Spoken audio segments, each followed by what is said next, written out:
All right, everyone. Welcome to this week's edition of Elections Weekly on a Friday this time. We needed to get all four of us in the room. Weren't able to do it on Thursday for you, but we got it going on today.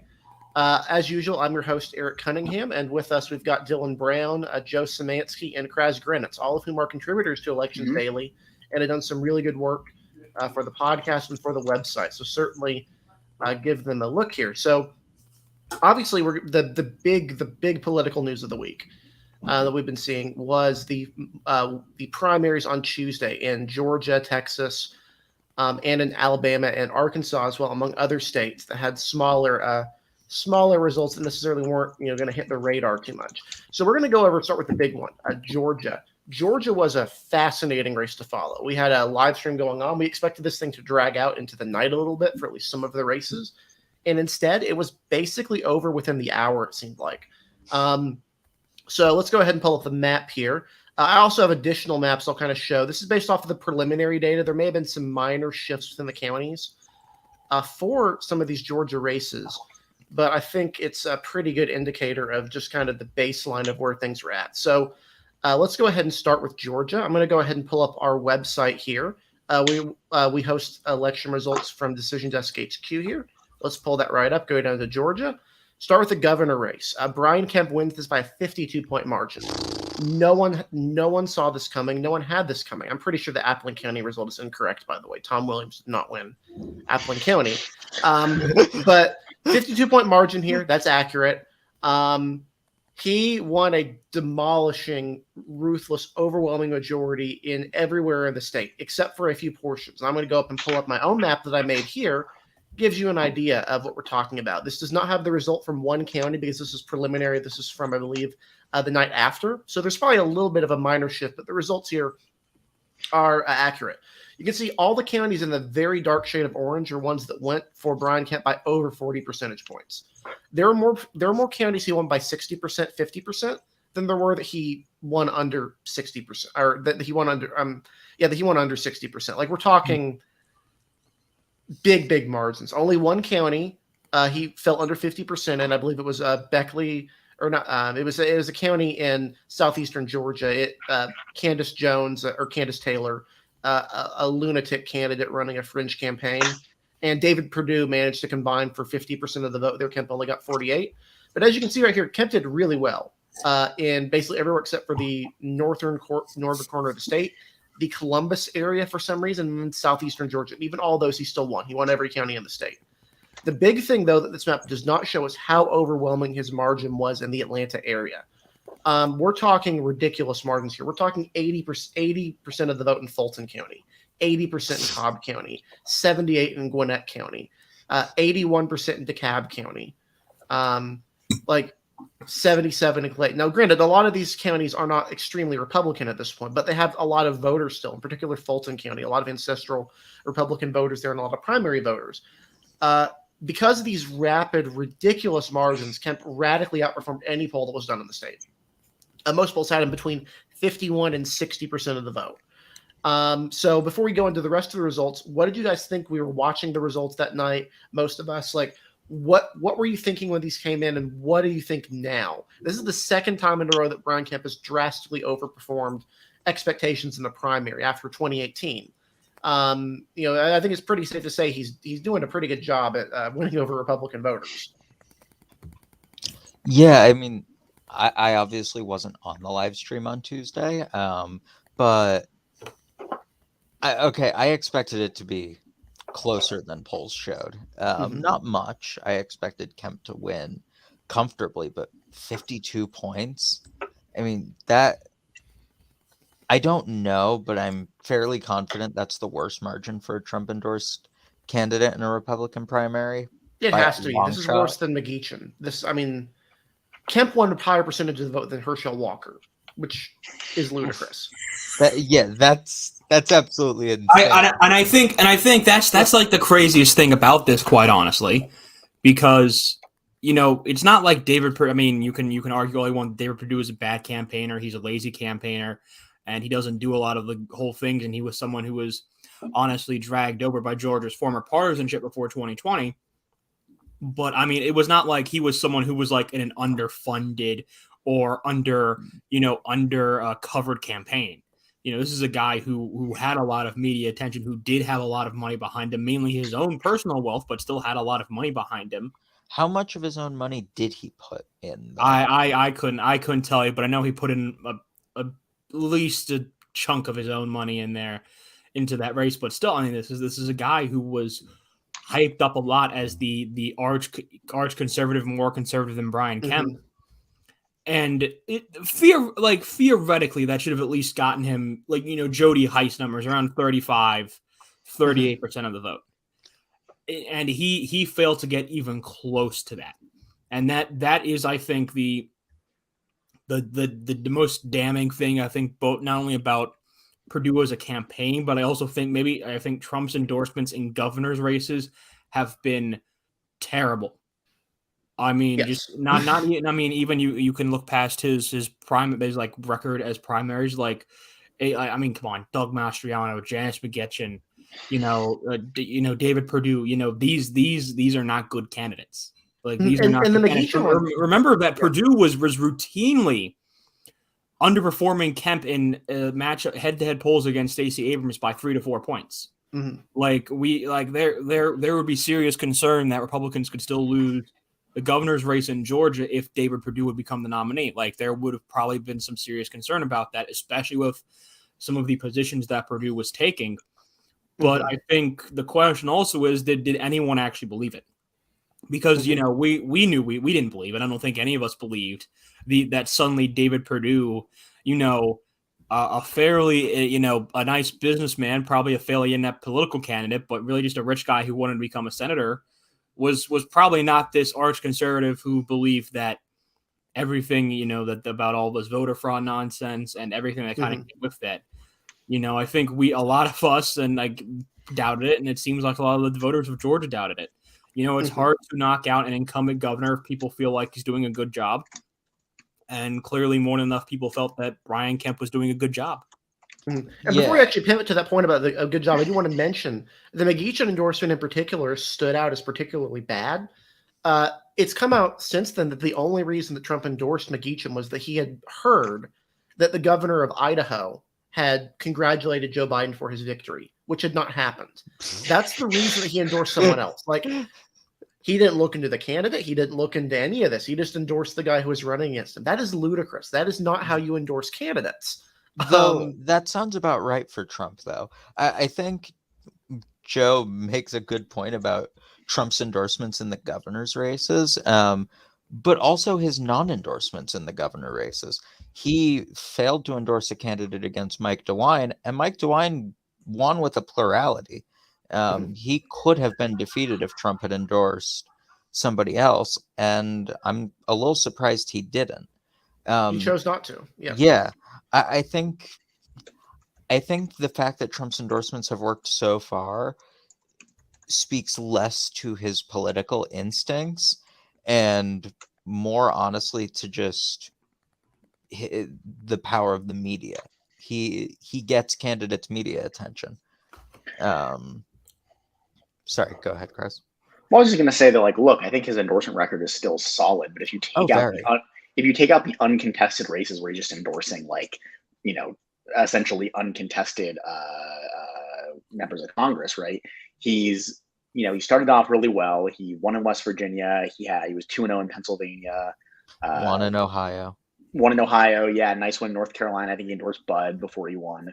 But then you start looking. He lost the gubernatorial race in Nebraska, also in Idaho. He went only 2-3 in Georgia.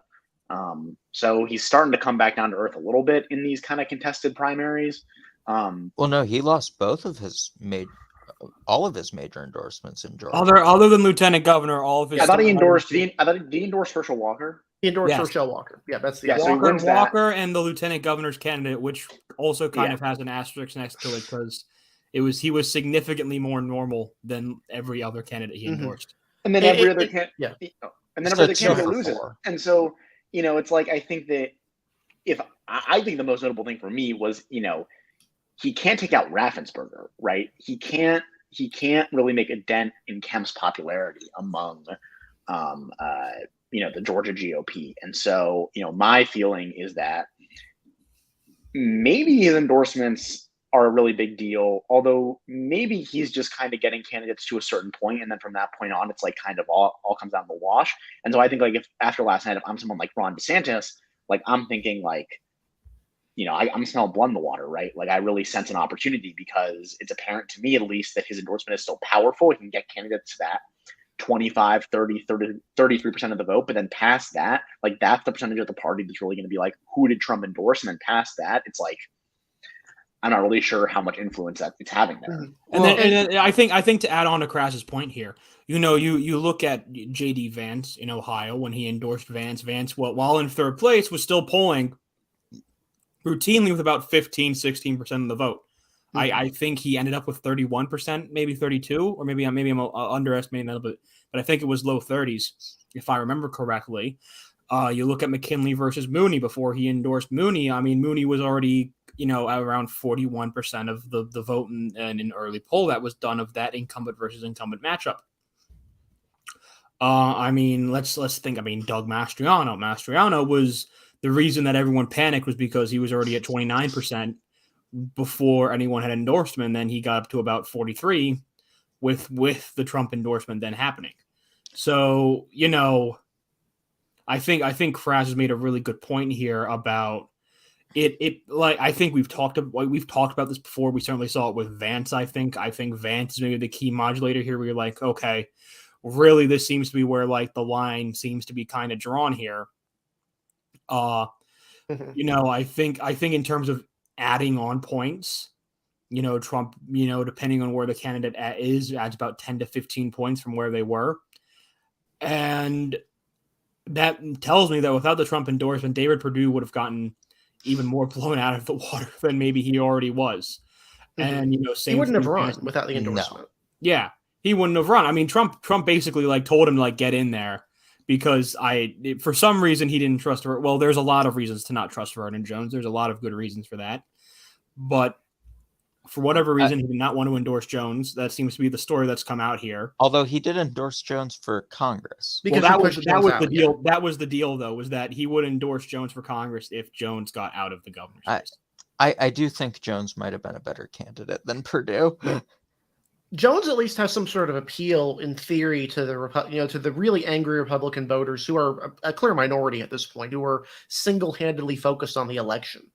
Like we're talking about here with Brian Kemp is that Trump's entire message this whole campaign was that Brian Kemp cannot win the primary because he can't win Republican voters and he would not win them in the general. Trump has since basically just not talked about this result because it's so embarrassing, because it so clearly contradicts his point. There was a record turnout for Republicans. 1.2 million Republican voters turned out, and 73% of them chose Brian Kemp. It's really hard for Trump's case there for Perdue that, that Perdue could win because he'll get over Republican voters who don't want to vote for Kemp. That's clearly not a lot of Republican voters if you look at even any remotely opinion polling. And before we move on, we got to talk about the Secretary of State race. I had mentioned early in the stream that there is the potential for this to be interesting because Raffensperger had focused so heavily on the election laws that Republicans really like as opposed to the 2020 stuff, which some Republicans don't. He narrowly won. He narrowly cleared the runoff threshold. He actually had a far more votes than Joe Diaz. I believe it was about a 20-point margin, but no one expected this. I don't think anyone predicted, I don't think anyone predicted that we could see this happen. That he would not just win the runoff, but he would avoid a runoff entirely. I don't think this was on anyone's radar going into Tuesday, was it? No, I thought he was going to get blown out. I thought he was going to make the runoff. I thought then he would be screwed in said runoff. Mm-hmm. That was my thought. And I want to point something out here looking at margin. So in the northwesternmost county in Georgia, Dade County, a very Republican county, Brian Kemp got 51% of the vote there. That's one of his lower counties. I want you guys to guess without looking what percentage of the vote Raffensperger got there. 25. No. Way 40? Off, way off. 40? I was going to say like 45, 45-ish percent. Kraz is the closest. Raffensperger only did 2 points worse. He got 49% of the vote. Oh. What was so interesting to me about that Secretary of State's race was that Raffensperger ran behind Kemp, but not like that much behind Kemp in a lot of areas. Mm-hmm. And also the interesting thing about the Secretary of State's race, but also overall, was there was no split in mail, early in-person election day votes, which was shocking to me. I thought Raffensperger was dead in the water when those votes started coming in early in the night, and those mail-in votes, he was getting 55, 54% in the mail, and I was like, oh, he's done, whatever. There was no split. Every other state, we've seen a huge split over and over again. No split whatsoever in Georgia. Yeah. I have no idea why. I really have no idea why that is, and I guess you look at the voter file to find out, but I really don't know. I also want to point out here that he got over 50% in Forsyth County, and he got 55% in Cherokee County. Which I mean those are certainly like Atlanta area like counties, but those are still very Republican counties to like think about there. Yeah, like, could it have been crossover votes that kept him over the line? I don't know. I think that's an argument. I've seen the argument. You would need to think that like 53,000 Democrats crossed over to vote for Raffensperger, which I mean, it's in the realm of possibility. It's not impossible. I just find it to be not very likely at all. It's on the outer edge of possibility. Yeah, no, certainly. I would also like to point out that if in theory that was true, that Democrats are only crossing over for Raffensperger, theoretically the Secretary of State race would theoretically have more votes than the governor's primary did. But there was about 11,000 less votes in the Secretary of State primary than the governor's primary was on the Republican side. Yeah, I would really reconsider that idea. So I also wanted to touch on one thing here, Raffensperger specifically, but it's happened some more in some other states. Why haven't people who have run explicitly on the 2020 election done as well as maybe people expected in their primaries? Because Heiss flamed out, Perdue flamed out, McGeachin.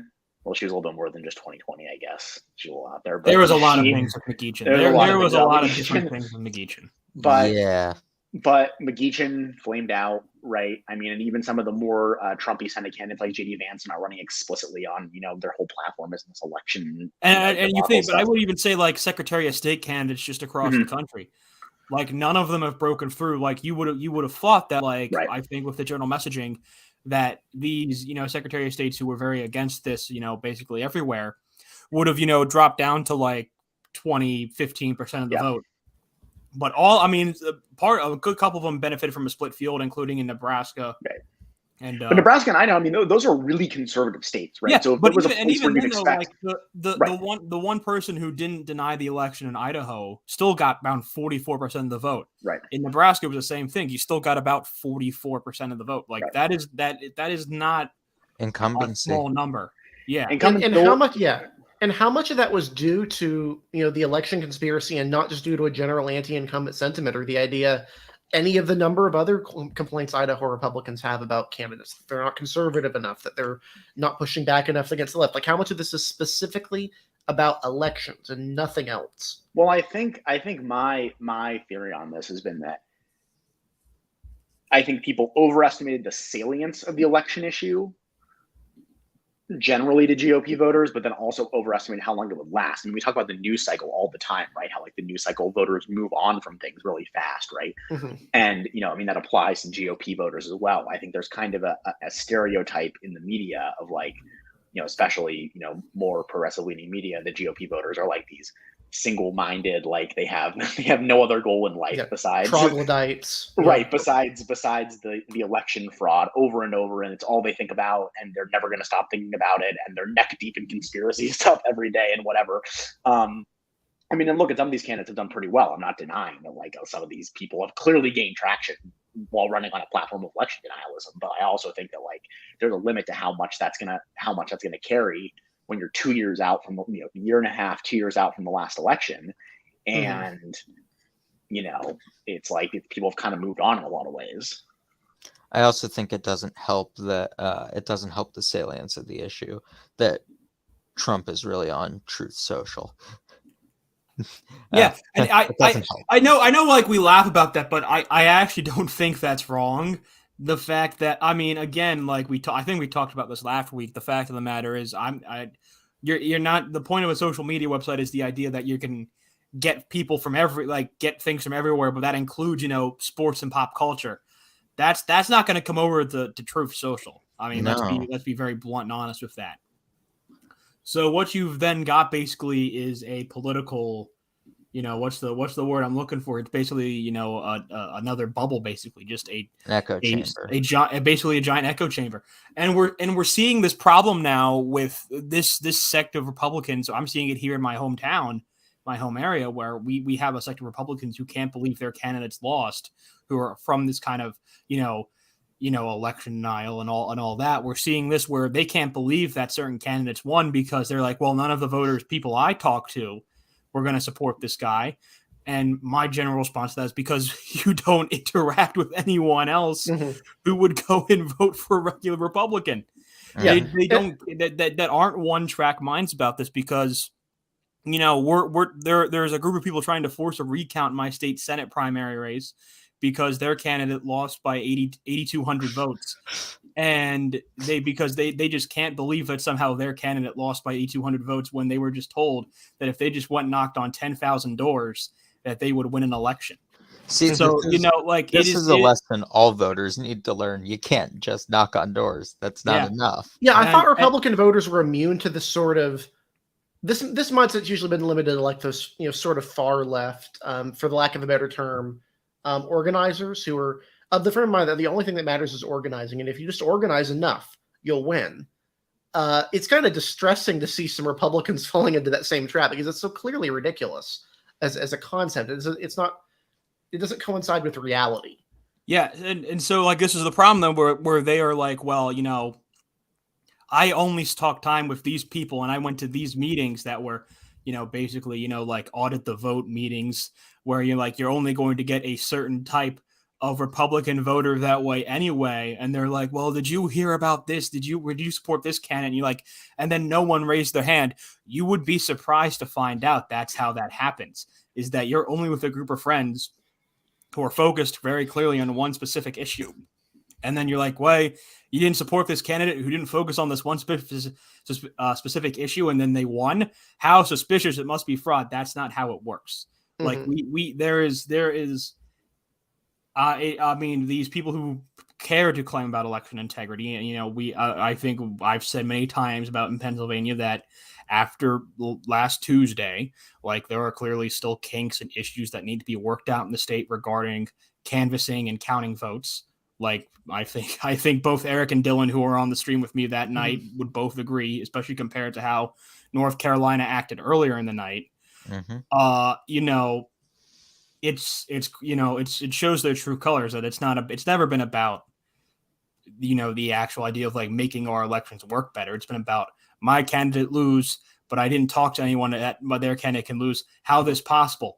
It's infuriating to me, and it continues to be infuriating to me that there's a group of these people that continue to try and, have a loud voice within the party. And it's continually infuriating to me because it's the antithesis of what has made the party successful, honestly, within the last decade, is this idea that only these people who talk to me are the ones who are going to go vote. And it's never been the case. That's never been the truth. And it concerns me that this is a group of people that is trying to have a louder voice in the party. Well, and just not even just on that level, just on, of course, many other levels, of course. But, it's just frustrating to me. It continues to be frustrating to me. Mm-hmm. And so let's go ahead and shift into our next one, which will probably be pretty quick, as these other primaries. Alabama, Katie Britt secured a pretty resounding amount of the vote in her primary for a Senate. She received 44.7% of the vote, so nearly 45%. Mo Brooks finished second with 29%. They both head to a runoff. Mo Brooks, of course, was famously unendorsed by Trump because he had become a woke liberal, notorious liberal Mo Brooks. We do expect Katie Britt to win this primary runoff really easily. The likelihood of a Trump endorsement for Brooks seemed pretty low. And more importantly, Katie Britt won Mo Brooks' congressional district, which is a pretty bad sign. That's not a good sign for Mo Brooks when you're losing your congressional district in a primary. Go right ahead. Can I just say two things I find really funny about that race? One, Mo Brooks improved his margin after Trump revoked the endorsement. Yes, Very that's funny. Also, how funny would Trump re-endorsing Mo Brooks for the runoff It'd be be? very funny, but I do think I think it has less to do with Mo Brooks and more to do with the fact that Mike Durant had some genuinely concerning personal details come out about him that kind of derailed his attempt to run, specifically relating around his father's alleged incest of Wait, of a what? family member. Yeah. Did you not You hear about that? this? No, I didn't Nope. hear about this. What I happened? didn't. Oh, No. Yes. Eric, Yeah. I think this might be a Republican circles found out thing, Eric. All right, so we'll go ahead and we'll mention this very quickly. So Mike Durant, notorious for being involved in the Black Hawk Down incident, it was a general thing that he ran on. The problem is that basically when he was running for Senate, it became very clear he had his sister. His sister came out and basically talked about the specific thing, which is family member, I should say. Sorry. Let me read it directly from the source here so I get this exactly correctly. Basically, this was mentioned in media in the 90s after Durant came home. Durant's father molested his sister for most of his childhood when she was a teenager, according to a lawsuit that was filed. Durant, his father confessed to it. And then basically what happened is Durant essentially sided with his father in the whole ordeal. Sided with him publicly, said he did not believe his sister, said she must have manufactured her memories, according to an AP article. It came out that he sided with his father against his sister. This was extremely damaging for obvious reasons. I think this is more or less what happened. And clearly he still had a base of support. He was running a conservative campaign. He was basically trying to position himself as an outsider. But I think that really damaged his electability more so than anything Mo Brooks was doing.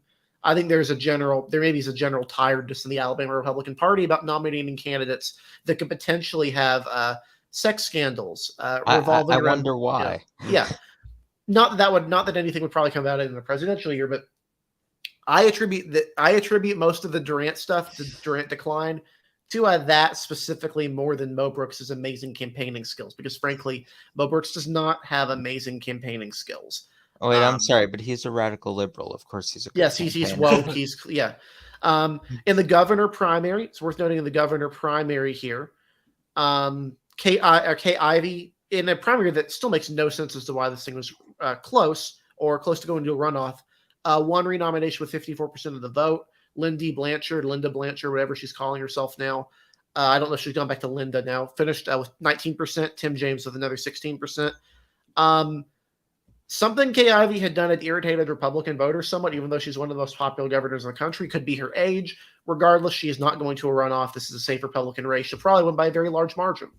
I'm still bewildered as to why this was a focal point. Additionally, in Arkansas, John Boozman easily won renomination against he had the Trump endorsement, but he was running against several other Trump endorsed candidates, one of which is a former football player. The other was a woman who was notorious for banning Muslims from her gun range. I believe he finished with about 57% of the vote. Again, we're talking about red states here. This is going to happen in some of these areas. So those are the other major results from other states. And then we'll talk about Texas 28 real quick. We don't want to make a call on this race because it's still close. DDHQ has not called it. It's definitely going to recount, but it looks like at the moment Cisneros or Henry Cuellar has about a 2,000 vote, or has about a 270 vote lead over Jessica Cisneros. I thought it was 170. Let me see here. Yeah, 170. Sorry, 170. Cisneros is not conceding. Cuellar is declaring victory. It's become very abundantly clear that these two parts of the district have very different ideas of what they want from a Democratic politician. Yeah. Extremely different ideas. Yeah, Cisneros won which county? Bayard County. Bayard. Yeah, Bayard County and Guadalupe. Which one did she win 91-9? That might have been Guadalupe, which does not have a bunch of Democratic voters. Yeah, she won. Yeah, it only had about 3,600 Democratic votes, but she won 91% of them. She won 86% of the vote in Bayard County.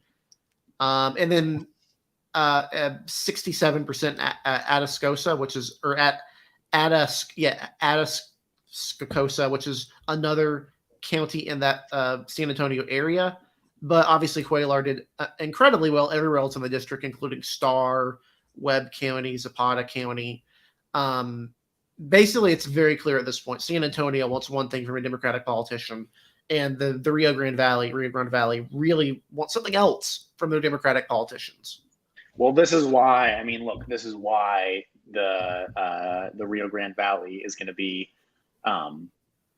quickly becoming either a lean Republican or at least a swing area, because it is just clear that the voters there, I think, want something fundamentally different than what national Democrats want out of their politicians, right? Or even the rest of Texas Democrats. Right, Clearly, even the rest San of Antonio. Texas Democrats, right? San Antonio is not a hotbed of extreme liberalism, I don't think. Right, I wouldn't yeah, think anyone exactly. would call it that. Yeah, I mean, exactly, right? I mean, if you were to, I mean, and not even just Texas Democrats, I mean, Hispanic Texas Democrats, right? Like the primary voters in San Antonio and Guadalupe are also, Hispanic Democrats in Texas. They're not, it's not like we're dealing with, they didn't connect like the Rio Grande Valley out to like, the white parts of Austin or something. It's not like they, so, and so I think if you were to ask national Democrats, the average Democratic primary voter who they would have voted for would have been Cisneros. Clearly, I don't think that's a question. This is one of those few districts where you still have people like Cuellar who can win. And if you look at the districts, Republican districts, where really, really clear, publicly moderate candidates win a lot of the time, places like Nebraska's 2nd district, some districts, I guess, in New York and California. I mean, what do they all have in common? They're rapidly trending towards Democrats, and they will soon probably be not very competitive, even though those moderates keep winning. So I think this is just another sign that the Rio Grande Valley is moving quickly away from the National Democratic Party. Yeah, I wouldn't be surprised at all if the Bayard Guadalupe part. Okay, if I'm stupid and Guadalupe is actually in the Rio Grande Valley, just stop me now. It's not. Okay. It's up there with Bayard. Okay, I wouldn't be surprised if eventually those get taken out of the district. It's going to be. From what I've heard, it's fairly certain this district is going to be redrawn. They're going to be doing a redraw of the Valley. What's going to happen is Republicans are going to flip all these seats in November. That's not an official prediction. So I do not speak for elections daily, but they're going to flip all these seats in November. But at some point, they're going to flip these seats, right? Because they're trending so Republican.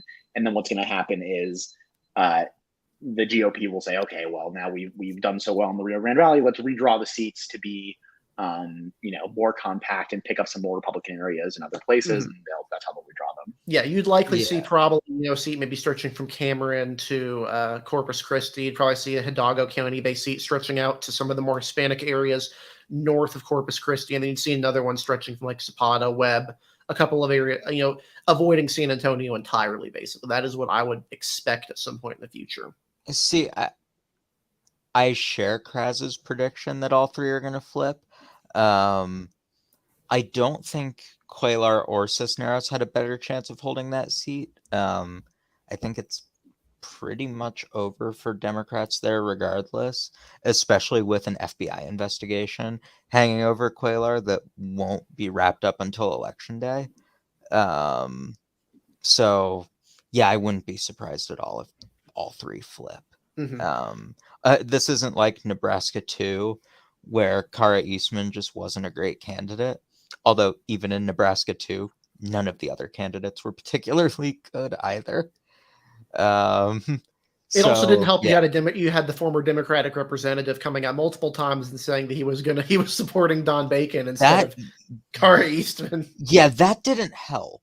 No, that generally leads to bad things. That's equally motivated out of ideology and also a spite.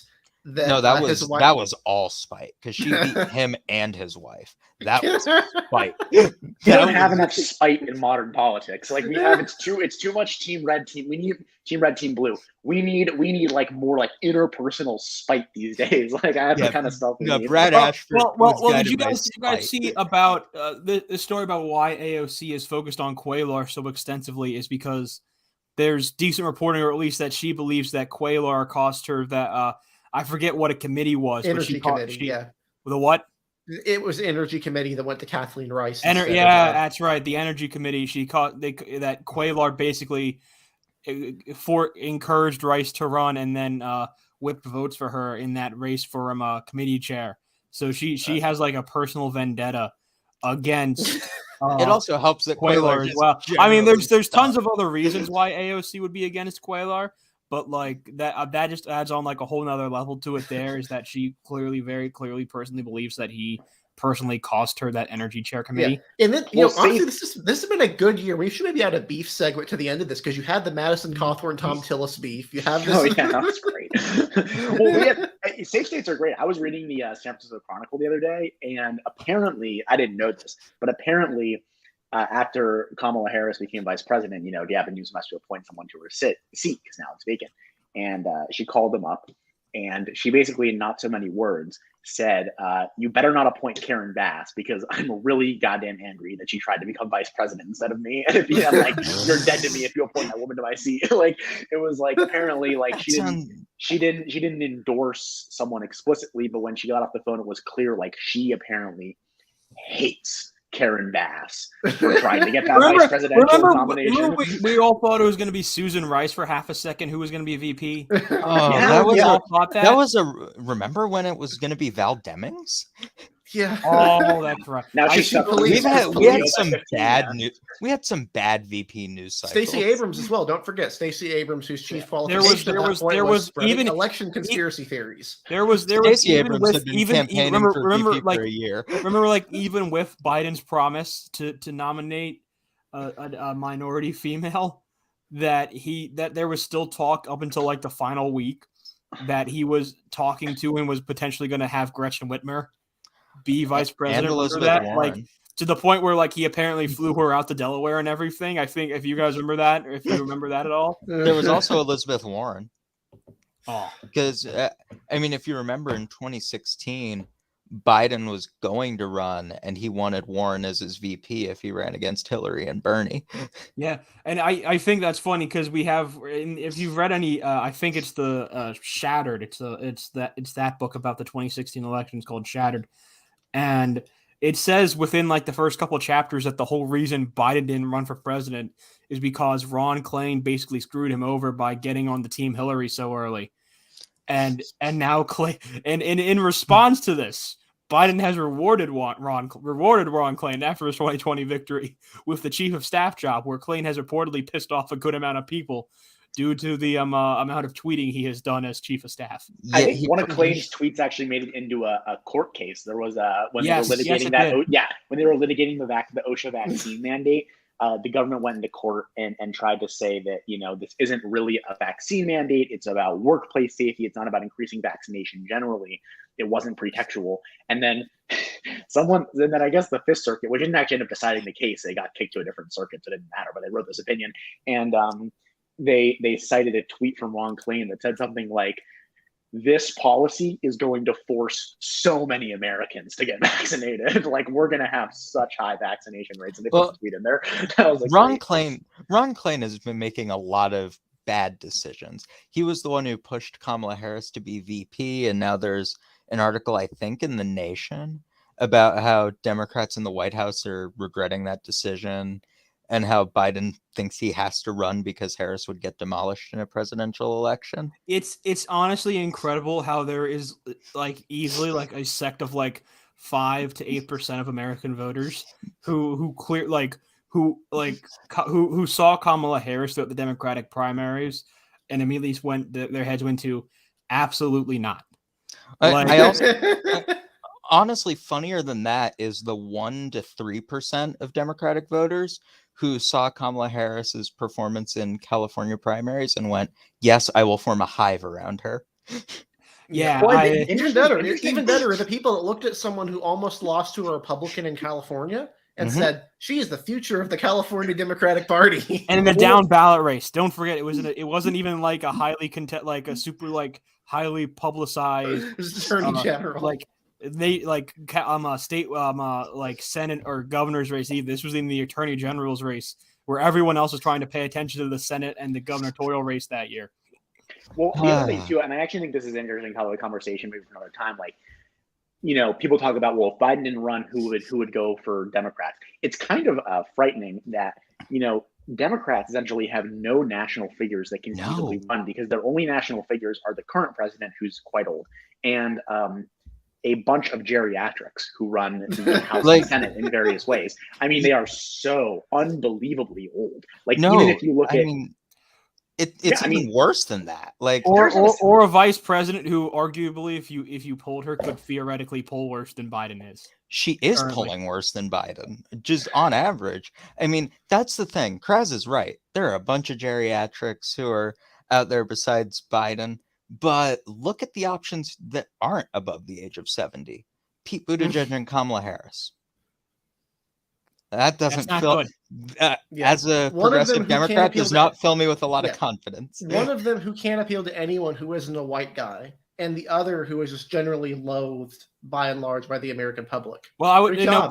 Great no. job. Buttigieg appeals to suburban white wine moms. Let's get that very clear. All right, look, if Matt Iglesias was the median Democratic primary voter, the guy would be absolutely crushing it right now in primary polls. That's But true. unfortunately, he's not. Speaking of California, do we want to talk about the next? Do you want to do a little bit of preview for the next round of primary? Yeah, let's go. Let's hear June from Kraz 7th, a little bit. Let's hear not Tuesday, but June 7th. Let's go for it, Kraz. Big primary night. Lots of West Coast Mountain Time primaries. We're going to be up late. I hope you're all ready. We've got so the big one's California, which is such an adrenaline rush to see them drop 30% of their votes at poll closing and then count the rest on Labor Day. So yeah. So hey, it could be worse. It could be New York, which we'll get to. That is. Yeah. So I'm excited. I'm excited to see a small percentage of the primary votes in California on June 7th. But so California has a number of interesting races that I'm interested to see. So the first is selfishly the Chesa Boudin recall in San Francisco, which is really going to test the progressive prosecutor movement because he was one of the early guys to come on the scene right after Larry Krasner in Philadelphia.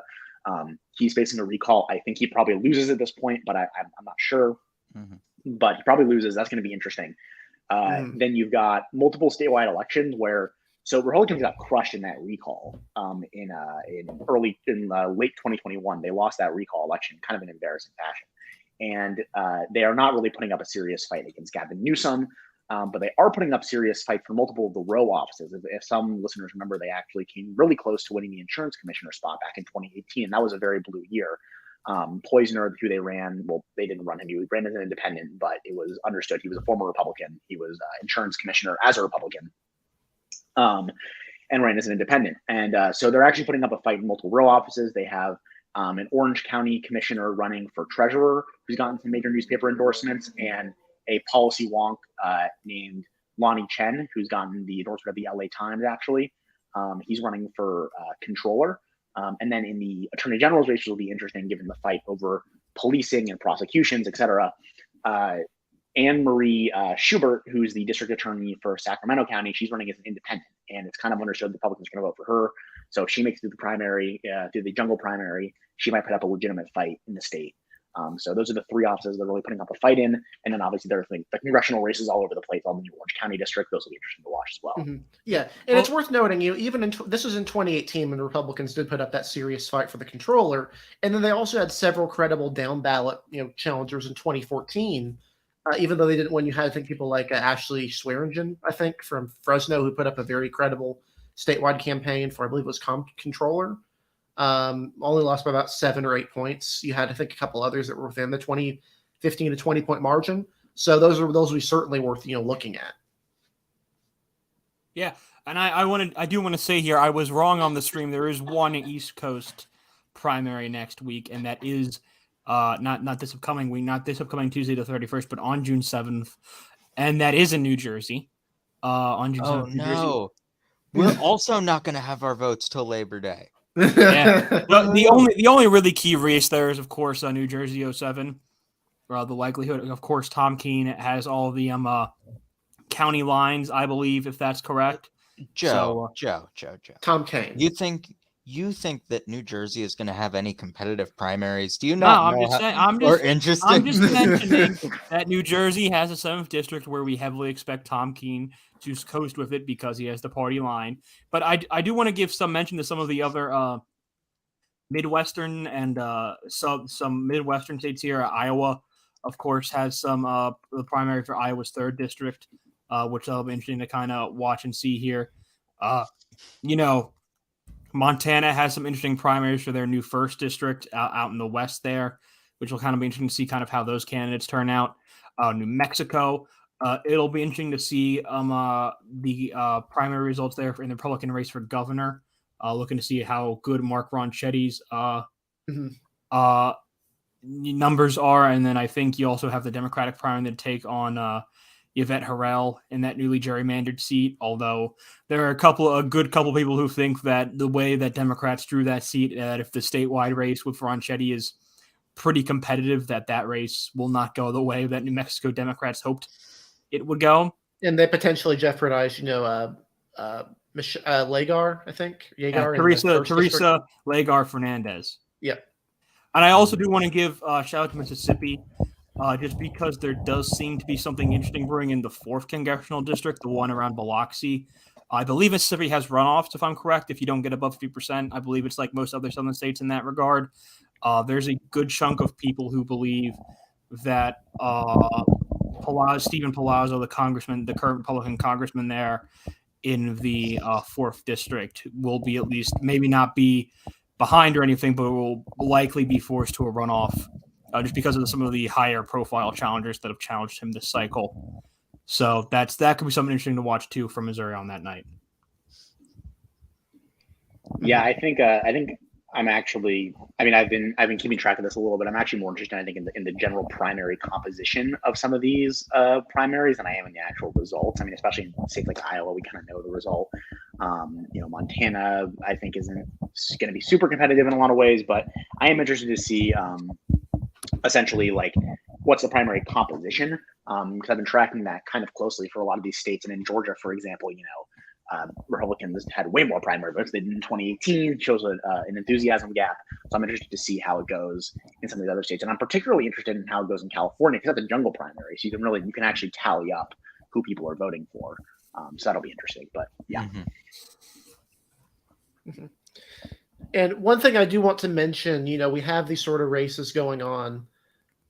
Wait, what? I'm so sorry. So obviously those are really, really interesting. We do want to mention, of course, New York, because there's been some really interesting and unusual developments going on in the Empire State. Nobody's doing what they should be doing. Yep. So obviously we have those new congressional lines, which our resident New Yorker is not a fan of. Several of us have specific issues with downstate draws in particular. Adam Trencher is from. I still believe that downstate. I am of the negative opinion here from Eric that I believe downstate was drawn absolutely correctly, and that any apparent previous iterations were drawn in the minds of incumbent manders and in theoretical old history that no longer exists. Rich white people in Manhattan deserve to be with other rich white people in Manhattan. There was no difference. Anti-Semitism. Look, it's very from these comments right now. It's very clear. And I'm not gonna say Adam Trencher was wrong, but I will say there is a very clear difference, because the Democrats on the Upper West Side will vote for any Democrat. The Democrats on the Upper East Side will occasionally vote for a Republican in the mayoral race. Very, very different groups of people right there that clearly care about different electing Democrats, because clearly there's a huge ideological difference between Jerry Nadler and Carolyn Maloney. We all know this. This is known by everyone. There is one is a probably racist anti-vaxxer, and one is just a little weird. There is but to be fair, so what we're specifically going to talk about here is the upstate situation, which has gotten really interesting in some areas, and then specifically New York's 10th district, which is turning into kind of a really, really weird situation in the 10th district that we're going to be keeping an eye on. So let's start upstate, New York congressional map. I believe we updated our ratings. Could you give us, while I pull up the map here, could you give us the ratings we changed for this New York elections real quick? Oh, yeah, of course. So, of course, with the pretty big changes in a lot of the seats, especially in Long Island and upstate as well. As well as the Staten Island seat. There are a couple of significant changes to our ratings when it comes to New York. I'll start with the Long Island seats. Obviously, with the previous gerrymandered map, basically the 2nd district was basically just this entire Republican vote sink, based in the lower half of the district, where it basically sunk all the Republican voters on Long Island, and then drew, I believe, both were Biden double-digit districts in Long Island for the 1st and the 3rd district. To basically pack Republicans on there. Of course, that no longer exists. The 1st district is now, I believe it is a Biden plus 0.2, Trump plus like 6.5 in 2016 district.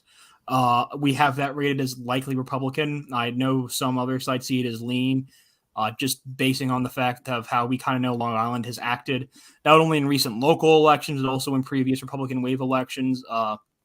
We think that Republicans will probably be pretty significantly favored there. We see that as well at the 2nd district, which is again similarly about a Trump plus 8 in 2016 to about a Trump plus 1.8 in 2020. Andrew Garbarino is the freshman incumbent there. He fits the district pretty well. We also have that as likely Republican. And then the new 3rd district, some northern sections of both of Nassau County, and then some of the more swingier parts. I shouldn't say swingy, but less blue to Republican parts of Queens. Within that new 3rd there, that is only about a Biden plus 6.5 district, and it is an open seat. Remember that current representative there, Thomas Swozy, is retiring to run for governor in that seat. We have that rated as a toss-up. This will be one interesting to watch. I believe if Republicans were to win this seat, it would be the first time in at least a decade or two where they hold a seat that takes in parts of New York City that is not Staten Island or Southern Brooklyn. At least since Bob Turner won his special election in 2011 before the redrawn of Anthony Weiner's old seat. I believe that seat took in a good portion of Queens as well. But, it went to the Republican and Asian portions of Queens. Yeah, and I believe this would be the first time, though, I believe the Republican would take that in take a non-South Brooklyn or a Staten seat in a non-special election for quite a while. I believe at least since the 90s. So it would have been a while for that. So that's something interesting to watch too. None of the other seats have changed. We do have New York 4th written as likely Democrat, just because it is, I believe, only about a Biden plus 14 district. Again, in Nassau County, a place that had surprisingly strong Republican results in local elections this year. It is contained entirely in Nassau County. We don't think Rice is going to lose that race. It's actually a seat that we're probably very unlikely to move it past a likely Democratic, but it is fair to say that Rice is retiring. It is an open seat. So that is kind of another reason to put it kind of on one to watch. Mm-hmm. Yeah, this is actually more competitive than the 3rd district. If you go back to 2014, it was actually more competitive than the 3rd district. Kathleen Rice only won by about 5%, where Steve Israel won his in the 3rd district by about 10% of the vote, for comparison there. Yeah, the thing is, New York made me rethink everything about our ratings, because Sean Patrick Maloney is literally not running in like a Biden plus 8 seat, like a Biden plus 10 seat up in Biden plus 8 seat, up in the Hudson Valley. Yeah, so he's not running there. I mean, he's the DCCC chair. Like, he's literally not running in a Biden. If he doesn't think that it's advantageous for him, and he's a guy he's overperformed, he's fairly moderate, he's a good campaigner. Like, if he doesn't think he's going to run and win there, he needs to add on attack on an extra point and a half to 2 points. What do his internal polls say? Like, I'm very Kraz, just to double down on that. We'll get to Mondaire Jones in a minute, I think. But yes. The reason Mondaire Jones is doing the stupid thing that he's doing is because he, who outperformed Biden by 4 points, was down in his internals in New York 17. Mm-hmm. Both of them were down. Both of them were losing. Yeah, Biden plus 10, New York 17. Mondaire Jones outperformed by about 4 points, and he was down in his internals. Well, this would fit about an R plus 7 environment. Like, if you take those internal polls seriously, this would fit about an R plus 7 environment, which we would have a lot of fun with that. Well, yeah. So we haven't seen a lot of polls that say that. Most of the generic ballot polls say more like R plus 3, maybe R plus 4, but there's been some murmuring, especially when you look at the way the primary composition has changed and at some of the special election results. Like, there's been some murmuring about like, hey, maybe this is really more like R plus 6, 7, 8. Yeah, I mean, whenever I see a poll, I add like 3 points to the Republicans because that just seems to be how it's worked since 2016. So R plus 7 sounds about right to me. Yeah. And going back to the ratings here, obviously we'll get to the mess that is the new 10th district very shortly here. I'll try and go quickly here. The new 11th district, now I believe firmly in Trump plus 7 in 2016. Trump around the same total in 2016 just because of counteracting trends in the Brooklyn part of the district. We now have that rated, I believe, as safe Republican. Actually, we don't see Nicole Maliotakis losing here in a Republican wave year, even if Max Rose continues to see his run in this seat. We find it pretty hard that Maliotakis, who's probably the best Republican fit here since they flipped this seat in the 2010 elections, has probably been the best Republican fit here. We don't see her losing this year. Up to the 17th, we have the 17th rated as likely Democratic, considering some of the recent developments that happened after we had already released those ratings, after we had already decided on those ratings before the article, even though the article came out after a lot of the stupid things happened. The ratings were decided on before those dates. Because of what we've heard, that could be one that could be changed soon. I think likely Dem is very bullish for Democrats. It's very bullish. Yeah, 17. I mean, yeah. So, yeah, but keep in mind the thing with Upstate is that it swings so drastically in wave elections, that in Long Island, that we can see a lot of rating changes happening very quickly. Like the 19th in particular, Democrats seem to kind of be in a big problem with Mark Molinaro being a really, really strong candidate, specifically in upstate New York, but specifically in that 19th. I mean, he's a very strong candidate for the district. Yeah, he's a great candidate. Yeah. And then, but the keeping it on there, the 18th and the 19th, we both have rated as toss-ups. The 19th with Delgado out and with the theory that Molinaro could be the incumbent there before the midterms. That's certainly a race where we could be pretty quickly seeing it moved into the lean likely R category for 2022. And then new 22nd actually is rated as a toss-up because there is no longer the Syracuse Ithaca vote sync anymore. Rather, we have a Syracuse area to Utica area seat, which is only about Biden +7, Clinton +1.5, I believe, in 2016. So certainly interesting. John Katko, if you would like to, speaking as a Republican, John Katko, if you would like to come back, there is certainly an advantageous area for you here, sir. In fact, more advantageous than it's ever been for you. If you would like to come back, we'd love to have you. Like that previous draw, keep on, that previous draw voted for Obama by double digits. It was reasonably competitive in 2016, was not competitive at all in 2020, I don't think. That's a particularly good draw for Republicans. Worth noting this seat will not be competitive. Andrew Cuomo did so bad in upstate in 2020 that the seat that's currently represented by Paul Tonko actually voted for Molinaro. It's not going to be competitive, but it's worth noting, like, upstate is really, really, really weird. So keep that in mind. Upstate also just didn't like Cuomo very much. Yeah. Except for Rockland County. Rockland County loved him because the Orthodox Jews in Rockland County.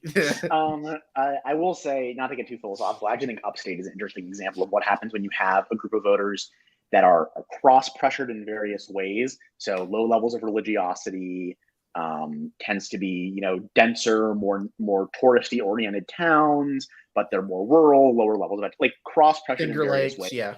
Right. Cross-pressured in various ways. And though you're in a state that's uncompetitive, so you don't get the kind of like constant partisan messaging, right? And like it always makes me wonder like what other areas would be kind of weird and swingy like that if they didn't get that kind of constant partisan messaging, because there are places where I look in the country and I'm like, that just feels like off. Like how are those places? So, keep in mind though, New York is really weird. It has that University of New York system, which is a lot of colleges in upstate that skew things quite a bit. Buffalo has a very large Black population. Rochester's pretty diverse. And then you have the state capital in Albany, which has historically been more open to Republicans down ballot, but is generally, a fairly Democratic area, along with those New York suburbs like Westchester County, which would formerly have been like the home of the Rockefeller, really affluent Republicans. Like not anymore, baby. Yeah. It also is the home of Charles Xavier School for the Gifted. Is in Westchester County as well. Just like to give you an idea, like the level of wealth people has historically been depicted in that area. Like that's what it's historically associated with, like these really wealthy people, even going into other stuff. So that's really, really interesting. But the big one is the 10th district, which stretches from Manhattan to part of Borough Park for some reason. They just cut up the Orthodox. Like it was like they just completely sliced. Can I use the term surgical precision? Because that was surgical precision. That's intentional. That was pretty surgical. Unless it's intentional. Yeah, but so the 10th district is bizarre. You've got no incumbent there because Nadler was running against Maloney in that new Upper East Side, Upper West Side district.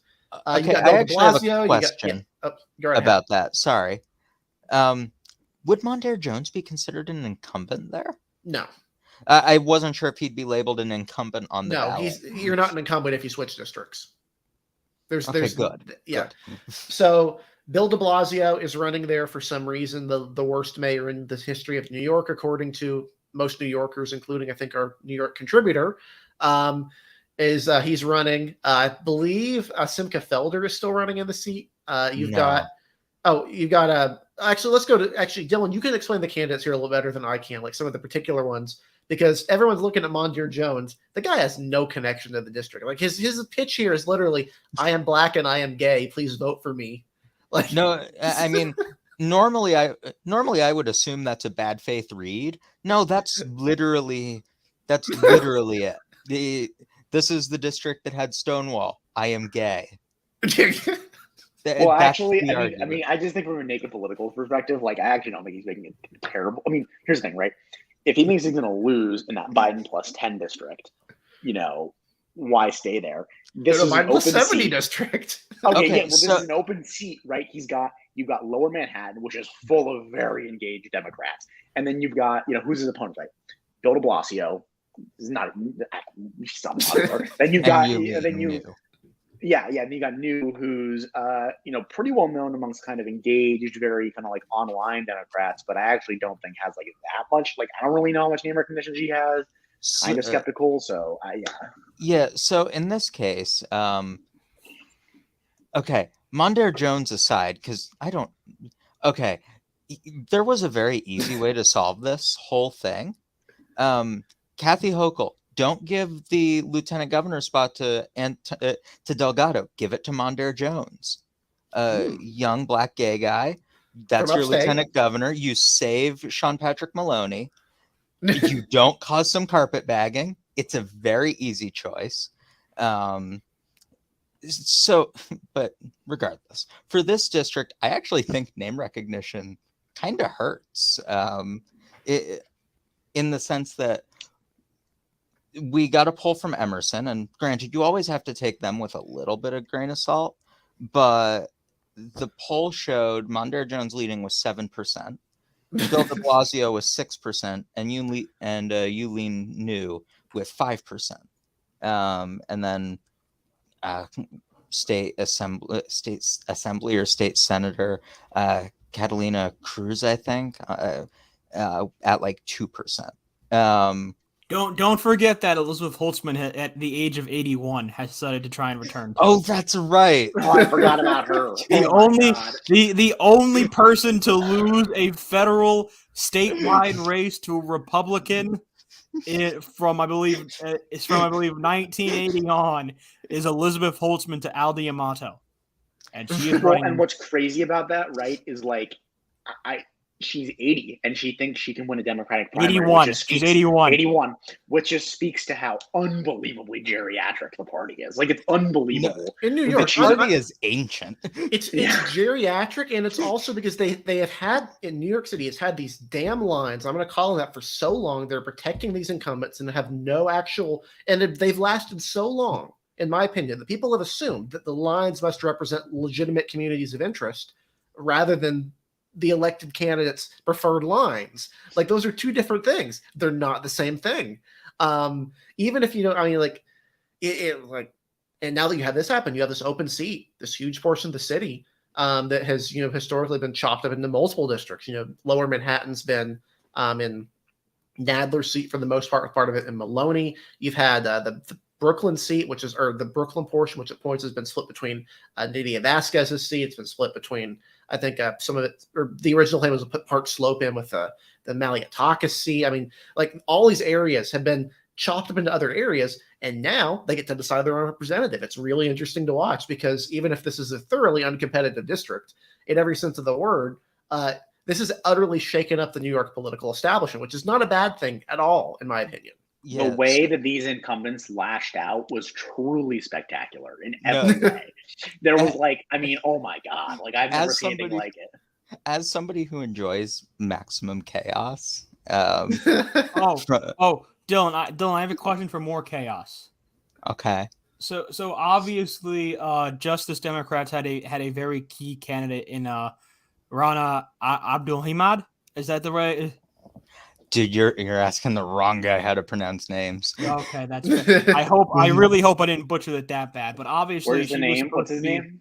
Or Rana, what district? What district? She was supposed to be running against Maloney in the 12th district. She was the Justice Dems endorsed candidate there. She was supposed to be there, like along with Summer Lee and Cisneros this year. They're like star non-incumbent candidates this year. She was supposed to be one of them.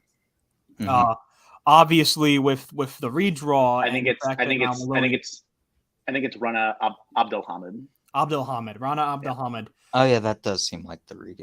Yeah, but obviously she was again. Abdulhamid was really kind of just this key candidate here against Maloney, and now she's really kind of seems to be taken out because of the redraw and the fact that now Maloney and Nadler have been drawn together.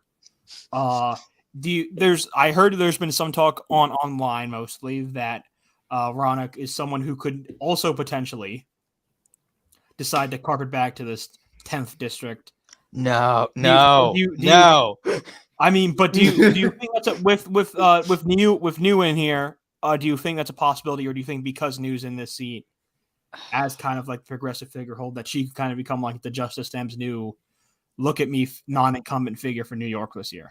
I don't know. I think that would be a terrible decision to look. I like New a lot, but putting that aside, she's an established figure in the district.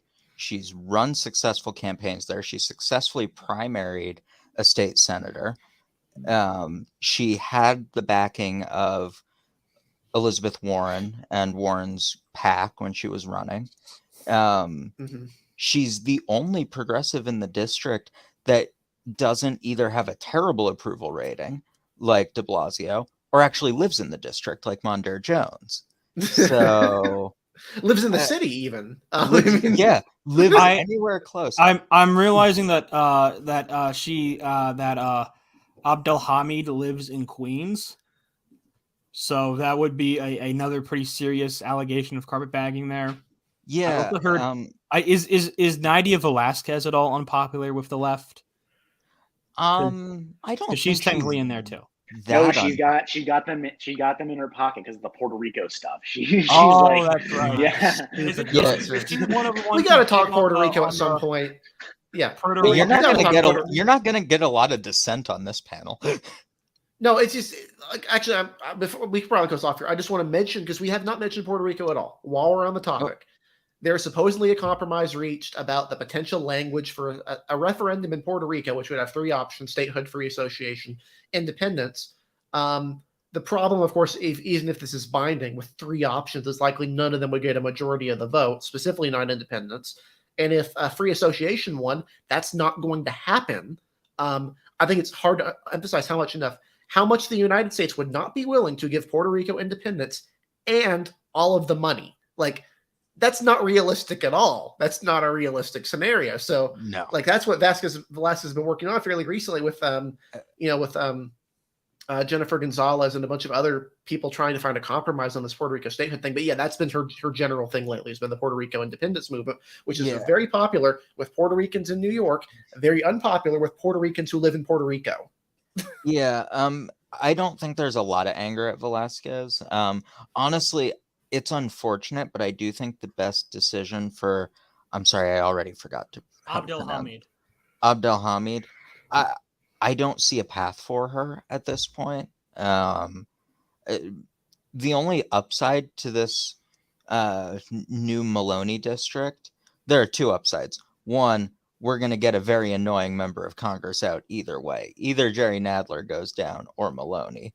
Two, Siraj Patel won't be in Congress, which is also a win. But no, I think the best move for Abdulhamid might honestly just be to drop out. Don't do what Biaggi is doing and carpetbag to stop a carpetbagger. That's a choice. I like Biaggi. I would vote for Biaggi, but she is carpetbagging to stop a carpetbagger. Yeah, this is Yeah, this is not in the realm of rational political moves. I don't think that argument works as well on practice as it sounded like in her head. Like, I mean, at least she lives near the area. I will at least say that she lives in Westchester County, at least. Does her state Senate seat overlap at all? So does she have a tangible argument? I mean, she has a better argument than running in a Long Island-based seat. I'll say that. But no, I mean, I think progressives will and should rally behind Yulene. I think she's very clearly the best candidate for the left, and I think she has the clearest path. That Emerson poll I mentioned had Bill de Blasio's disapproval rating at 65%, and while it had Mondare Jones in the lead, 87% of New York 10 voters wanted their member to have lived in the district. Not a great sign for a carpetbagger. And I like Mondare Jones, but this is a weird move. This is a very weird move. Even running against Jamal Bowman would have made more sense. It wouldn't have been good, but it would have made more sense. Yes. So yeah, New York is just being stupid, and I kind of hope it's over. But it's stupid. It's the fun type of stupid. It's not the type of stupid that gets to like Doug Mastriano winning an election. It's the fun kind of stupid for you guys. It's really fun for me. I will say that this is incredibly fun for me.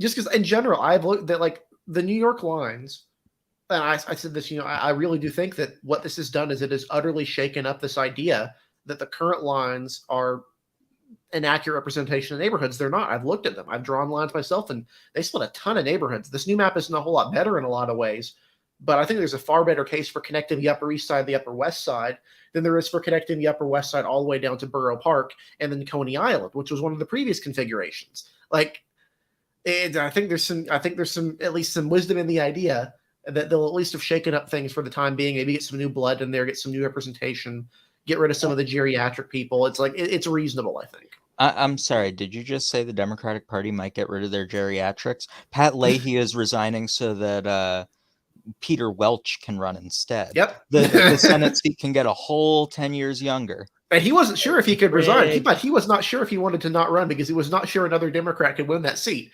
He has been in office so long that he has not fully internalized the fact that Vermont is a very blue state at this point. I actually think this is kind of a long-running problem with the Democratic Party. The reason there are so many old people is that there's nobody to challenge them because there's absolutely no kind of animating movement or cause that the older people might be out of step with, right? You're generically, young people are more progressive, right?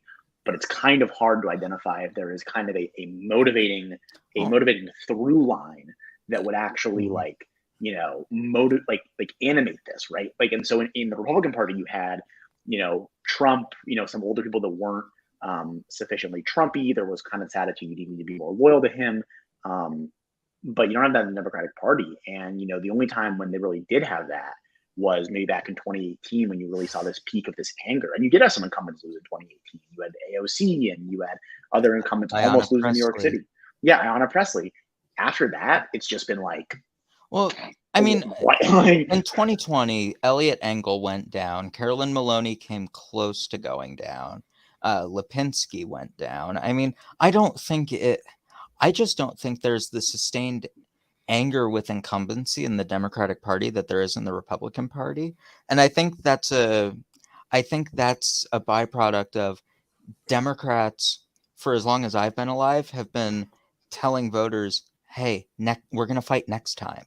We're going to fight next time. I saw a tweet, and it's unfortunately very accurate, I think. Being a Democrat is like going to a concert where the band is constantly telling you to be quiet. There is no rallying cry for Democrats right now. There was Trump bad, but all Democrats agree on that. So there's no there wasn't a Democrat out there incumbent fight. Yeah, the only Democrat out there that was like Trump good was Jeff Van Drew, and he became a Republican. I mean, you could make an argument for guys like Schrader, but Schrader also lost. Cuellar also lost. So the close to Trumpy Democrats, or Cuellar didn't lose, I'm sorry. The close to Trumpy Democrats have gone down. There's no other real sustained rallying cry. You've won. The thing is, here's what I would say. When Republican fresh blood comes in, it comes in one of two types. Generally older boomer politicians that are far more conservative, would never be leadership candidates to begin with. When a young Republican comes into office, the promising ones tend to be recruited on a leadership path fairly immediately. And there's this kind of stereotype that when Republicans win primaries, it usually goes to a delusional nutcase that wants to like give AR-15s away and rifles while banning abortions. Like there's this genuine idea of what a Republican that comes in. Yeah. But like when you think of like the current Republicans in leadership, you got Steve Scalise, really, really normal Republican, an extremely normal Republican. You got Kevin McCarthy, who's just a generic moderate from California. Like you got a bunch of people in leadership who if they're not on stuff, they're certainly younger. And then you have people on a leadership track. You have like your Patrick McHenrys, who was on a leadership path. You got the people like Chris Smith, who are still fairly young and have been in there for a while and are in leadership positions. When young Democrats, which Chris Smith? Because Chris Smith from New Jersey is not young. Well, he's younger than a lot of politicians. I'll tell you that. By politician standards, he's younger than all of your leadership. And he's been in office for like 30 years. They're all above the age of 80. He's been in office for 30 years and he's younger than all of your leadership. That's got to be like an indictment. I also think part of this is the GOP is just more willing to have people come in when they've come in from business or law or something like that. Whereas I think for Democrats, there's a lot of attitude of like, well, first you need to, I mean, AOC was the exception to the rule. And some of the primary challengers have been, right? But yeah, I mean, some of the challengers have been the exception to this, but I think a lot of it is really this attitude like, look, you got to work on a campaign, you got to be involved in the activism, then and even like tank, to the point like the reason that people like AOC and others have been successful is because they participate in their own brand of working on a campaign and an activism for a decently large section of the party, just not the one that and I looked this up because in terms of seniority in the United States House, of the top 30, only 5 of them are Republicans. The other 25 are Democrats. In the top 30 of seniority in the United States House, admittedly, a couple of these folks are gone. You look at Bobby Rush, Lucia Roy Ballard, Eddie Bernice Johnson. Yeah, Peter DeFazio is retiring. You know, I believe Zoe Lofgren's retiring. I believe. Mm-hmm. Oh, no, she's not. Excuse me, no, she's not. What I was going to say though is think about it this way: who are the candidates running in those races on the Democratic side? Are they younger people? Are the people who are in there people on a leadership track? When a younger Democrat wins, it is someone they would never conceivably put into leadership. Is Alexandria Ocasio-Cortez ever going to be in leadership? No. Is Cori Bush ever going to be in leadership? No. Is Ayanna Pressley going to be in leadership? Yeah. Is Ayanna Pressley going to be in leadership? Honestly, probably not. And they still really like her, but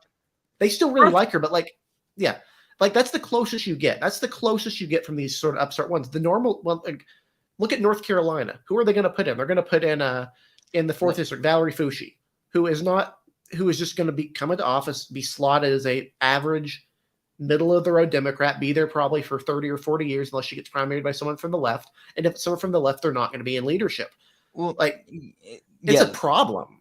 No, it absolutely is. I think to Kraz's point about paying your dues, I think the left is starting to learn that lesson of how Democrats like to see their people get in, because progressives have started to primary state senators. Pittsburgh was a great example. The same night Summer Lee won, I think 4 Pittsburgh Democrats went down to DSA-backed candidates. This is something you're going to start seeing more of, because I think progressives at the grassroots level have realized this is really the only way you're going to win consistently. And I'm loath to mention this Democrat because I don't like him, but the youngest Democrat who's headed to leadership is Hakeem Jeffries. He is the exception to the young Democrats don't go into leadership position. And Hakeem Jeffries sucks. I do not like Hakeem Jeffries, but I don't think he would be considered a top tier. Like, think about who is in the Republican leadership pipeline right now. I mentioned Steve Scalise. Patrick McHenry is another really promising one. He came into office in his 20s. He's been in there for a while. And he's the financial services Republican at this point. Like, that is the sort of person you want to bring in there. You want to get someone who's establishment friend, who's liberal, is establishment amenable, but also someone who is, able to take a leadership role, that has not been just a follower on a campaign, that's not kowtowing to stuff. And I don't think Democrats really have people like that. Like, who's in line for the big committee chairs after some of these ones go down? Like, Lloyd Doggett was up after Neil. Neil, and he's old. Yeah, who's Neil? Which Neil? The one in Massachusetts. Richard Neil. Yeah, Richard Neil. Yeah. He's up. Like, actually, I'm going to look up the committee chairs right now, Democratic committee chairs, and just compare them with like the actual, with the ranking members. I mean, this is, I think, the best example. If Don Young were a Democrat, he would have been Speaker of the House. Because that's how we work. Well, and also, I just think it's interesting, right? Like, you have Pelosi, right, for example, who is a obviously the image of a very standard party line Democrat, but she's getting towards 80 years old, right? She's in San Francisco, which has no shortage of young, ambitious, progressive Democratic politicians all over the place that have been gunning to move up in the ranks for years. And for decades, they've been stymied because the only things they can run for are state Senate, state House, which both have term limits, or statewide office, because she's sitting right there in the congressional seat. There have been young Democrats who have risen up and retired in the time Pelosi's been there. Yeah, exactly. And she has no serious competition from anyone in San Francisco in the National Party. If you had look, if Steve Scalise was as kind of bleh as Pelosi is, and he was 80, and he was in his same district now, which is super heavily conservative, he'd have serious. I think he'd have serious primaries. It already happened in Virginia. What's his name? Paul Ryan Eric Cantor got complacent. Yeah, it already happened. A Democratic leadership getting primaried. Yeah, that would never happen. Yeah, here's some of the big ones. Look at the differences here. Budget. Democrats are John Yarmouth, who was retiring. Republicans is Jason Smith, a 41-year-old up-and-comer from Missouri. Education, labor is Bobby Scott and Virginia Fox. That's pretty similar. Energy and commerce. Frank Pallone versus Kathy McMorris Rogers. Which of the two would you rather have? Ethics. Jackie Walorski and Ted Douche. Douche, how do you ever pronounce his name? Financial Best services. Last name. Yeah, financial services. Patrick McHenry versus Maxine Waters. Is that a difference there? Mike McCall versus Gregory Meeks in Foreign Affairs. John Katko, Benny Thompson, Homeland Security. Rodney Davis, Zoe Lofgren, House Administration. Judiciary. Jim Jordan versus Jerry Nadler. That might be the most cursed committee ever. Yeah, Tom Cole versus Jim McGovern on Rules Committee. Frank Lucas versus Eddie Bernice Johnson, Science, Space, and Technology. That's the same thing. That's the same person. Yeah. Kevin Brady versus Richard Neal. Like, all of these Republicans, they're old Republicans that are still in there, but by and large, Republicans do a very, very good job of promoting their up-and-comers into committee chairs, priming them to take over, because they don't want the same people in there for 50 years. And it's an ideological thing with conservatives that kind of like the idea of serving a limited term to a degree, not being in leadership forever. But there's no reason Democrats can't find like someone who is capable of a younger person who's capable of being in a leadership position. There are plenty. Even if you don't like the young progressives, there are plenty of young moderates. Yeah, but that was the Chris Van Hollen problem, right? Chris Van Hollen was being groomed for leadership in the House for years, and then he got tired of it. He got tired of it. He realized Pelosi wasn't going anywhere for years. He got tired of it. Ran for Senate as senator. Every young person you're describing, Dylan, that has been groomed in that way, they realize the leadership isn't going anywhere, and they more recent Ben Ray Lujan. Just in 2020. Same exact situation. This is a guy who's only late 40s, early 50s, and instead decided to restart his seniority in the United States Senate, New Mexico, instead of keeping in the House. Yeah, because it doesn't matter if I'm being groomed for leadership if me being groomed for leadership won't bear any fruit for 50 years. Maybe for 50 years. You could get primaried in that span by a progressive who will not be in leadership. Yeah, I mean, oh great, I'm going to be Aging Joe leadership. Crowley. I'm going to be leadership when 2050. When you're a corpse. When you Like, no, this is a serious problem for Democrats, and I don't think they're ready to reckon with it. It's a problem in a long list of problems. Speaking back to Eric's point about you can't out-organize money, Democrats still haven't learned that lesson. You can't out-organize money by spending no money. That's not how it works. No, if you put up more yard signs than the other person, that means you're going to win, guaranteed 100% of the time. Summer Lee got outspent 2-1. She won by a narrow margin. Nita Alam got outspent 10-1. Lost. He lost by a narrow margin. Yeah. Yeah, this is not complicated. But actually, come to think of it, that primary is the epitome of a race between two candidates who will never be in leadership. Yeah, Like, Fushi nor Alam. Like that's a thing. baseline that, like, those sort of Republican plus 30 plus 40 seats, they produce Republican leadership candidates all the time. Jason Smith, Patrick McHenry, Kathy McMorris, or she's in a more moderate seat, but like if you're in that range of a 20 to 40% Republican seat, Steve Scalise, there is a very good chance you end up in leadership track at some point. Well, this goes back to why is Sean Patrick Maloney head of the DCCC? He's in a Biden +8 seat. Do we really want to risk the head of the Congressional Committee going down? The thing is, this happens after Cherry Bustos, who was DCCC's chair in 2020, had to dump like $500,000 of the DCCC's money into her own seat in 2020 because of how concerned she was. And I remember she only won by like 2.5 points or something like that. Look, I'm not going to say Democrats have a fetish for nominating candidates from competitive or the complete opposite Republican states and districts for leadership positions, and that completely backfired. It certainly did not backfire in 1994 in Washington. Certainly did not see Tom Daschle lose in South Dakota in 2004. This has never been a problem ever. And Harry Reid almost going down in 2010. Yeah. I mean, to be fair, Mitch almost went down too, but like that's a wave year. Like, yeah, but they also just fundamentally fail at nominating. Like, I mean, if you go back to 2018, right? Think about all the exciting Democrats that got elected, and none of them have gotten anywhere, right? Like, yeah, Colin Allred here in Texas, he was 35, ex-NFL linebacker, worked in the U.S. Attorney's Office as a federal prosecutor.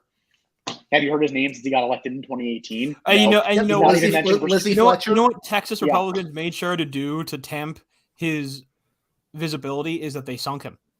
He's no longer a swing district individual who has to campaign anymore. I mean, admittedly, it would have been in a left trending area where he probably would have been relatively safe either way. Potentially still have to run some competitive races, but likely be safe either way eventually. But instead, they sink him, put his visibility down, and now the party has to be the one to boost him up. It can't be. But I'm just saying, like, media and right. They're running. Does it help when your wave babies lose? Does it help when they lose? Lizzie Fletcher, she's in a sink. Joe Cunningham lost. Max Rose lost. Kendra Horn lost.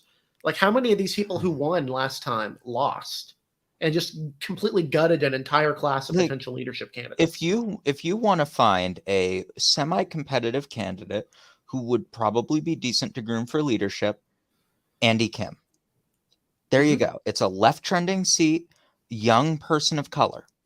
If Democrats want to nominate people at risk of losing, there you go. Because he's also good. Yes, he wins. He won by a large margin in a district Trump only narrowly lost. Yes, but also going back to your point, Eric, about seats in competitive primaries between two people who will never see leadership, Ohio's 11th. Shontel Brown will never see leadership, and neither would have Nina Turner. Democrats do not like nominating people for leadership in safe districts, and it's going to screw them. Look at North Carolina 1. That's still a Democratic district. Don Davis and Erica Smith, are either of them ever going to be in leadership? No, probably not. Maybe Don Davis in the Black Caucus if he lasts long enough. Hasn't Don Davis already been there a while? In the first district? In politics, I thought he was a pretty entrenched incumbent already. Yeah. Look at it. Or is it state senate?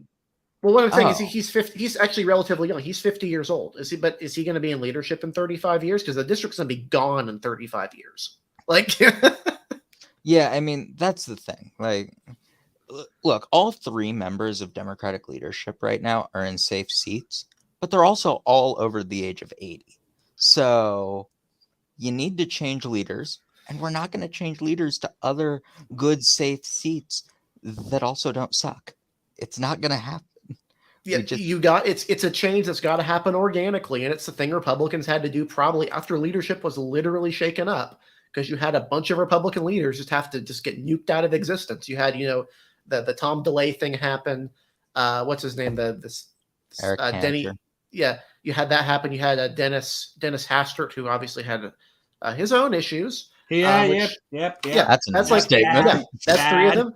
Yeah, you had on the Senate side, you had what was his name, the guy from Mississippi who got in trouble. Who praised Strom Thurmond.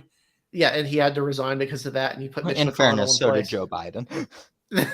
Yeah, that's the funny thing. Yeah. No, but I mean, so did Harry Byrd, for that matter, who was not Harry Byrd. What's his name? Robert Byrd. Yeah, Robert Byrd, who was literally a member of the Klan. That's the other problem with old Democrats. They all probably have some pretty bad skeletons in their closet looking at you, Joe Biden. Who's nostalgic. I mean, Joe Biden has legitimately come out fairly recently and said, basically made comments that he's basically nostalgic for the time when they were segregationist Democrats because they could sit down with lunch. They could sit down for lunch with each other. It's like, is this my party? As much as this conversation has been interesting, folks, we've been going for about an hour and a half now. Yeah, I mean, we're keeping viewers, so I mean that's at least we are keeping viewers. We are keeping viewers. Yeah, I do want to point out. This has been really fun. This has been this has been really fun. It has. Yeah, so it's been a good night. It has been a good night. Yeah. This is twice as long as we normally go, just to give you an idea of how less limited our schedule is on a Friday. But yeah, thank you guys for watching. Really appreciate your support. If you like us, like this podcast, hit the like button where you're watching. Subscribe. That really helps us. Spread the word if you want more people. We really appreciate all the support you guys bring in. All of our names here, I would read them out. But honestly, most of you are probably watching this and not listening to it. If you're listening to it, just go to the website. You can find us on the contributors page. We're all there. No election coverage this week because there are no elections. Election coverage will be next week after Memorial Day. We'll give you all updates on that. But yeah, thank you guys for watching. Hope you enjoy your Memorial Day weekend, whether it's a long weekend or a longer weekend. If you got Tuesday off as well, really enjoy your weekend. Spend time with family. Thank you guys again for watching. Really appreciate your support, and we'll see you next week for next week's edition of Elections Week.